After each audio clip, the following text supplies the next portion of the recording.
दोस्तों आज हम लोग बाल मनोविज्ञान का बहुत ही ज़्यादा इम्पोर्टेंट क्वेश्चन मतलब इनमें से क्वेश्चन ज़रूर टकराएंगे एग्ज़ाम में, मतलब ऐसी आशा है मेरी। तो मैं आप लोगों को ये क्वेश्चन लाइन से कराते जाऊंगा। बहुत ही बेहतरीन क्वेश्चन है, तो ध्यान से सुनिए और अपने चेक कीजिए कि आपके कितने आंसर सही हो रहे हैं। तो पहला क्वेश्चन हो जाता है, बाल विकास के कितने चरण होते हैं? तो बाल विकास के चरण होते हैं 5। शैशवावस्था, बाल्यावस्था, किशोरावस्था, युवावस्था और प्रौढ़ावस्था होता है। 5 अवस्थाएं होती हैं बाल विकास के चरण में। उसका दूसरा क्वेश्चन है, पियाजे ने बाल विकास के कौन से चरण प्रस्तुत किए हैं? तो पियाजे ने संज्ञानात्मक, हमेशा पियाजे बोला मतलब संज्ञानात्मक विकास के चरण आएंगे। तो 4 चरण है इसमें, संवेदीगामी, पूर्व संक्रियात्मक, ठोस संक्रियात्मक, औपचारिक संक्रियात्मक। अगला क्वेश्चन आता है, बालक में अनुकरण की प्रवृत्ति किसने बनाई? बालक में अनुकरण की प्रवृत्ति जो है थार्नडाइक, याद रखना है। अनुकरण की प्रवृत्ति आया तो थार्नडाइक। बालकों में भाषा विकास का प्रथम चरण कौन सा होता है? तो भाषा विकास का पहला चरण वही शैशवावस्था ही होगा, जिसको हम बिलबिलाना भी बोलते हैं, है ना। मनोविज्ञान का जनक किसे माना जाता है? मनोविज्ञान का जनक विलियम वुंट को माना जाता है। प्रारंभिक बाल्यावस्था किस आयु वर्ग के अंतर्गत आती है? तो 2 से 6 वर्ष के अंतर्गत आती है। सामाजिक प्राणी का सिद्धांत किसने दिया? अरस्तू ने दिया। ये बहुत इंपॉर्टेंट क्वेश्चन है। अगला, ईड, ईगो और सुपर ईगो के सिद्धांत किसने प्रस्तुत किए? मोस्ट इंपॉर्टेंट क्वेश्चन है ये। तो ये सिगमंड फ्राइड आएगा इसका आंसर, ठीक है, सिगमंड फ्राइड। बाल विकास में प्रेरणा के मुख्य स्रोत कौन कौन से हैं?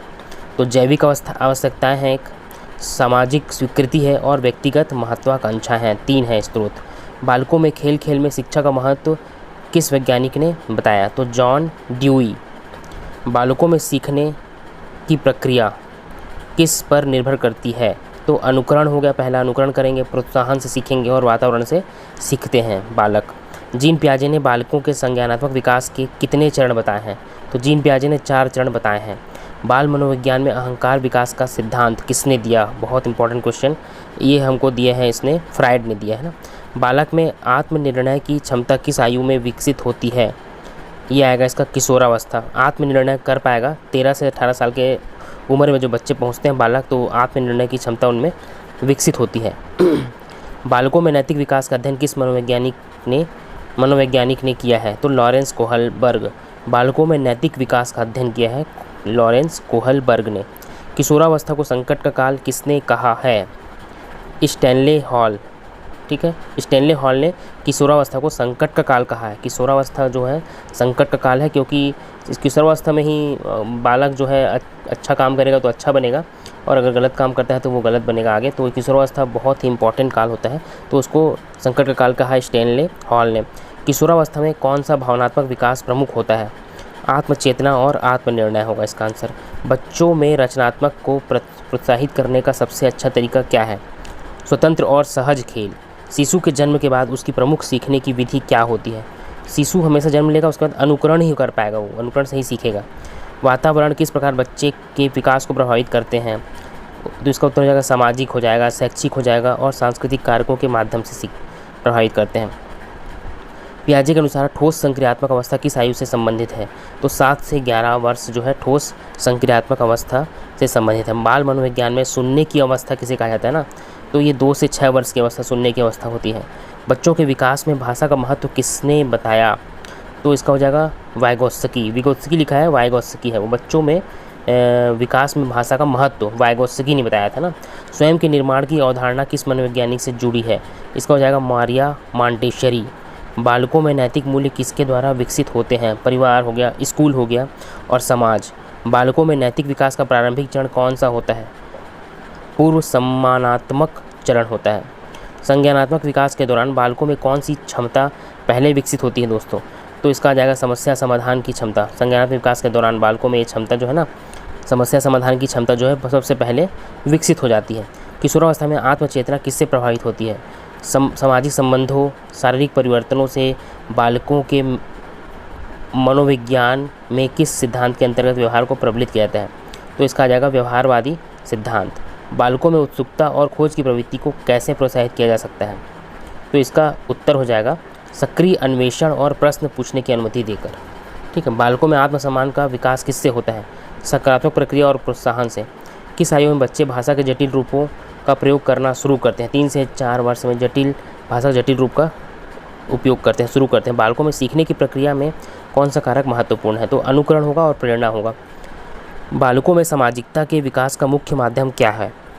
खेल और समूह गतिविधियाँ। समूह में रहेंगे तभी सामाजिकता बढ़ेगी, उनमें एक दूसरे से सीखेंगे, मिलेंगे। तो बालकों में मनोवैज्ञानिक अधिगम की प्रक्रिया किस सिद्धांत से संबंधित है? तो थॉर्नडाइक का ट्रायल एंड एरर सिद्धांत है ना, ये बहुत इंपॉर्टेंट है। बालकों में मनोवैज्ञानिक अधिगम की प्रक्रिया किस सिद्धांत से संबंधित है? थॉर्नडाइक का ट्रायल एंड एरर सिद्धांत थॉर्नडाइक का है। शैशवावस्था में किस प्रकार का खेल प्रमुख होता है? एकाकी खेल। बालकों में डर और चिंता का प्रमुख कारण क्या होता है? अपरिचित वातावरण और अनुभव। बालकों में नेतृत्व गुणों का विकास किससे होता है? समूह में सहभागिता और निर्णय लेने की क्षमता से। मनोवैज्ञानिक दृष्टिकोण से खेल का उद्देश्य क्या है? इसका हो जाएगा शारीरिक और मानसिक विकास। बालकों में समूह भावना का विकास किससे होता है? सामूहिक खेल खेलेंगे और गतिविधियों करेंगे तब होगा। बाल विकास में संज्ञानात्मक दुष्प्रभाव किसे कहते हैं? जब बालक गलत धारणाएं बना लेता है। किशोरावस्था में कौन से मानसिक बदलाव होते हैं? आत्मसम्मान में वृद्धि होती है, स्वतंत्रता की भावना होती है और निर्णय लेने की क्षमता होती है। ये सब बदलाव उनमें आते हैं। किशोरावस्था में बच्चों को कैसे मार्गदर्शन देना चाहिए? सकारात्मक समर्थन और स्वतंत्रता के साथ मार्गदर्शन देना चाहिए। बालकों में भाषाई विकास किस पर निर्भर करता है? तो माता पिता की बातचीत और शैक्षिक वातावरण पर।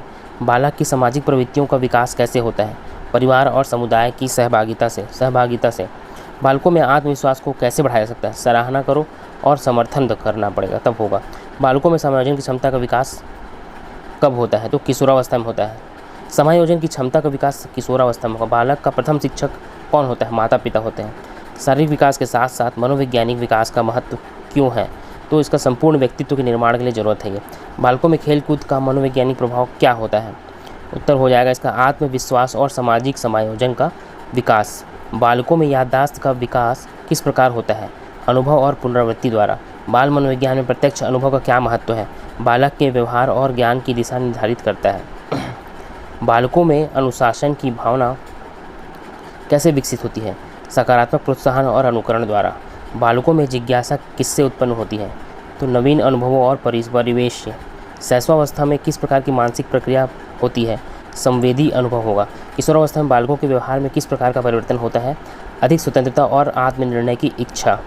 बालकों में सीखने की प्रक्रिया को कैसे प्रोत्साहित किया जा सकता है? सक्रिय और सहभागिता आधारित शिक्षा द्वारा। बालकों के विकास में अनुकरण का क्या क्या महत्व है? बच्चे अपने आसपास के लोगों के व्यवहार को अनुकरण करके सीखते हैं, ठीक है। और किशोरावस्था में सामाजिक समस्याओं का प्रमुख कारण क्या होता है? मानसिक और शारीरिक परिवर्तनों के साथ सामाजिक दबाव। तो इस तरह से लगभग 75 से 100 क्वेश्चन मैंने आप करा दिया है। बहुत ही जल्दी कराया है मैंने, मात्र 7 से 8 मिनट में आपका कंप्लीट हो गया है। तो आपको ये दोहराने में भी बहुत आसान होगा। तो दोस्तों इस तरह से इस सभी क्वेश्चनों को आप लोग अच्छे से करके जाइएगा। अगर आप लोग कमेंट करके बोलेंगे अच्छा लगा तो मैं आप लोगों के लिए और क्वेश्चन इस तरह से इम्पॉर्टेंट क्वेश्चन आप लोगों के लिए मैं लेकर ज़रूर आऊँगा। थैंक यू सो मच दोस्तों। और अगर चैनल थोड़ा सा भी अच्छा लगा होगा, मतलब क्वेश्चंस अच्छे लगे होंगे, तो चैनल को सब्सक्राइब करना ना भूलें और कम से कम अपने 2 दोस्तों को शेयर ज़रूर करें। थैंक यू दोस्तों।